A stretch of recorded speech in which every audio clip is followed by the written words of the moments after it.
तो चलिए अब बात करते हैं कांग्रेस विधायक फूल सिंह बरैया के उस बयान की जिस पर मध्य प्रदेश में सियासी माहौल गर्मा गया है। कांग्रेस की मीटिंग में फूल सिंह बरैया ने अपनी ही SC/ST के जनप्रतिनिधियों को लेकर जो विवादित बयान दिया, उसने कई सवाल खड़े कर दिए। क्या कांग्रेस के माननीय ही अपने ही नेताओं का इस तरह से अपमान करेंगे? उधर सीएम डॉक्टर मोहन यादव ने कहा कि कांग्रेस ने कभी दलितों का सम्मान नहीं किया, बीजेपी ने हमेशा आदिवासी और दलितों का सम्मान किया है। और उधर कांग्रेस विधायक आरिफ मसूद ने फूल सिंह बरैया का बचाव किया है। आखिर फूल सिंह बरैया ने ऐसा क्या बोल दिया जिस पर बवाल मच गया, देखिए।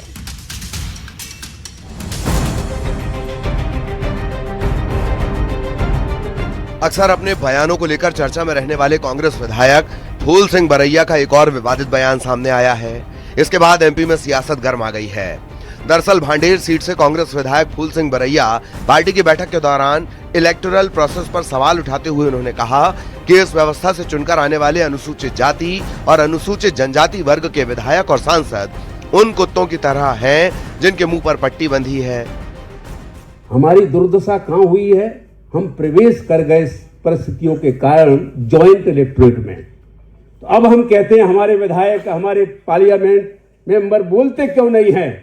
क्योंकि वो ज्वाइंट इलेक्टोरेट से आए हैं, वो बोल नहीं सकते हैं। बाबा साहेब अम्बेडकर ने कहा था, बाबा साहेब अम्बेडकर ने इसके ऊपर कहा था कि ज्वाइंट इलेक्टोरेट में प्रवेश करने के बाद हमारे प्रतिनिधि कैसे हो जाएंगे? जैसे कुत्ते के मुंह पर बंधी पट्टी। ठीक है, तो इसका कारण क्या है कि कुत्ते को भौंकने की छोड़िए, काटने की छोड़िए कुत्ते को, कुत्ता भौंक भी नहीं पाएगा। फूल सिंह बरैया के बयान पर सीएम डॉक्टर मोहन यादव ने निशाना साधा है। सीएम ने कहा कि कांग्रेस ने हमेशा दलितों को दबाने का काम किया है, बीजेपी ने हमेशा दलितों के लिए काम किया।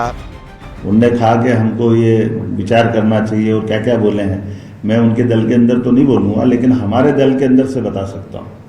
हमारे अपने राज्य के अंदर, हमारे देश के अंदर हमारे दल ने पहली बार आदिवासी बहन को राष्ट्रपति पद तक पहुँचाया।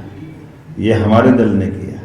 हमारे ही दल के माध्यम से हमारे माननीय सभी गवर्नरों में इस बात का ध्यान रखा गया।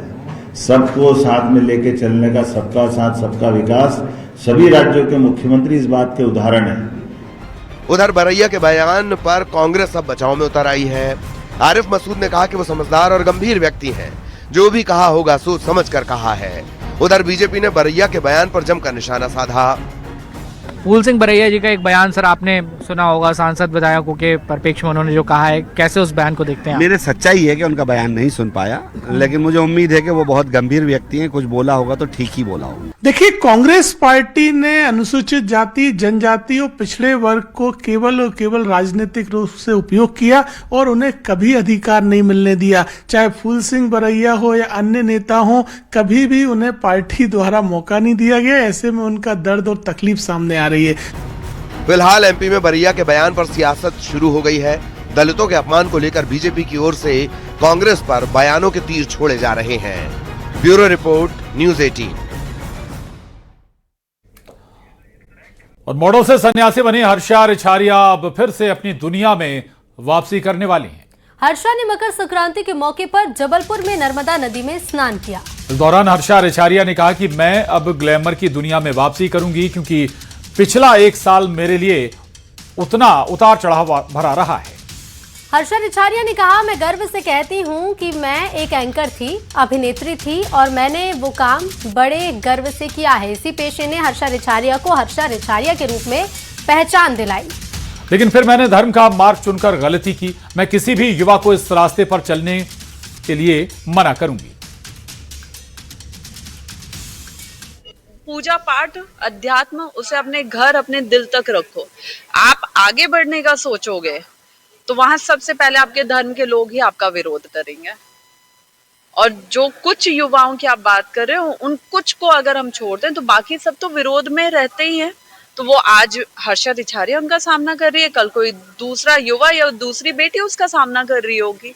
कि मैं अपना धर्म नहीं बदल रही हूँ, मैं धर्म परिवर्तन नहीं कर रही हूँ, मैं धर्म का प्रचार बंद कर रही हूँ। जो अब मैं खुल के करती थी, युवाओं को जोड़ने का काम, अपने संकल्प को पूरा करने का काम, उससे मैं विराम ले रही हूँ और मैं वापस अपना काम करूंगी। क्योंकि एट द एंड राशन लेने के लिए, पेट भरने के लिए भी 2 पैसे की जरूरत होती है सर। उतना तो मुझे कमाने का हक है, वरना अगर जिनको ये लगता है कि नहीं मुझे उतना भी नहीं कमाना चाहिए, तो वो आगे मुझे सामने बोलते हैं आप उतना भी मत कमाओ, मैं अनशन में बैठ जाती हूँ, कर देती हूँ भूख हड़ताल, लेकिन उससे क्या होगा। तो आपके लिए 1 साल है ना, वो मेरे लिए 1 सदी जैसा गुजरा है, जहाँ पे इतने उतार चढ़ाव मैंने देखे हैं, इतने उतार चढ़ाव देखे हैं जो शायद नॉर्मल इंसान की जिंदगी में इतनी आसानी से आते नहीं है।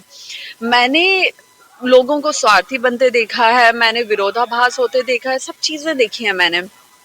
अब उसके बाद ये सारी चीजें इतनी ज्यादा हो गई है ना, मतलब मैं इस कदम मेंटल ट्रॉमा से, इस कदम मेंटल डिप्रेशन से गुजरी हूँ, इतनी मेरी एंजाइटी की दवाइयाँ शुरू हुई हैं, मेरा बीपी लो रहना, मेरा माइग्रेन का अटैक रहना, बहुत सारी चीजें हुई हैं। और अंत में मैंने खुद से ये बार बार सवाल किया कि मैं क्यों कर रही हूँ ये सब, क्या मैं इसके लिए आई थी? क्या मेरे जीवन में जो थोड़ा बहुत सुकून था उसको बर्बाद करने के लिए मैं धर्म के रास्ते में आई थी? कौन सा धर्म है जो मेरा सुकून तक छीन रहा है मुझसे? तो मॉडलिंग की दुनिया में वापसी करने पर सियासी शोर शुरू हो गया है। कांग्रेस ने हर्षा रिछारिया को लेकर निशाना साधा है। उधर बीजेपी का कहना है कि कांग्रेस की सनातन से दिक्कत है, जो भी सनातन के रास्ते पर चलेगा वो कांग्रेस को अच्छा नहीं लगेगा। देखिए, हर्षा रिछारिया जी की जो भी समस्या है उसको सरकार को संज्ञान में लेना चाहिए, क्योंकि हर्षा रिछारिया जी ने लगातार सरकार के पक्ष में बात करी है और हमेशा जिस तरीके से उन्होंने सरकार को आगे बढ़ाने और उनकी उन्नति की बात करी, अब वो विरोध कर रही हैं। और वो ऐसा विरोध क्यों कर रही हैं, किस कारण से कर रही हैं, उनकी बातों को सुनना चाहिए कि वो कहां तक गंभीर है, क्या वो पहले गंभीर नहीं थी या अब वो गंभीर है। कांग्रेस को आपत्ति सनातन से है, इसलिए जो भी सनातन के प्रति अपनी आस्था प्रकट करता है वो कांग्रेस का दुश्मन हो जाता है। कांग्रेस ने तो राम को का भी अस्तित्व पर प्रश्न उठाया था। इसीलिए जो ये सनातन की लहर है इस देश में, सनातन क्या है? सर्वे भवन्तु सुखिना सर्वे सन्तु निरामया, मतलब सबका भला हो, सब स्वस्थ हो, सब प्रगति करें, सब विकास पथ पर चले। इसलिए कांग्रेस को ये आपत्ति सबसे है जो इस विकास पथ पर इस देश को अग्रसर कर रहे हैं। तो सीहोर में कथावाचक प्रदीप मिश्रा ने एक बेतुका बयान दिया है। कथावाचक प्रदीप मिश्रा ने ईरान की जन क्रांति को हिंदुस्तानियों से जोड़ दिया है।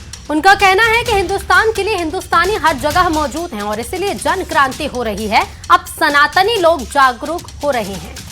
यदि विश्व गुरु बनने का सपना पूरा होगा, क्या प्रदीप मिश्रा ये कहना चाहते हैं कि जहां भारतीय रहेंगे वहां जन क्रांति होगी? और आखिर इस बेतुके बयान का क्या मतलब है?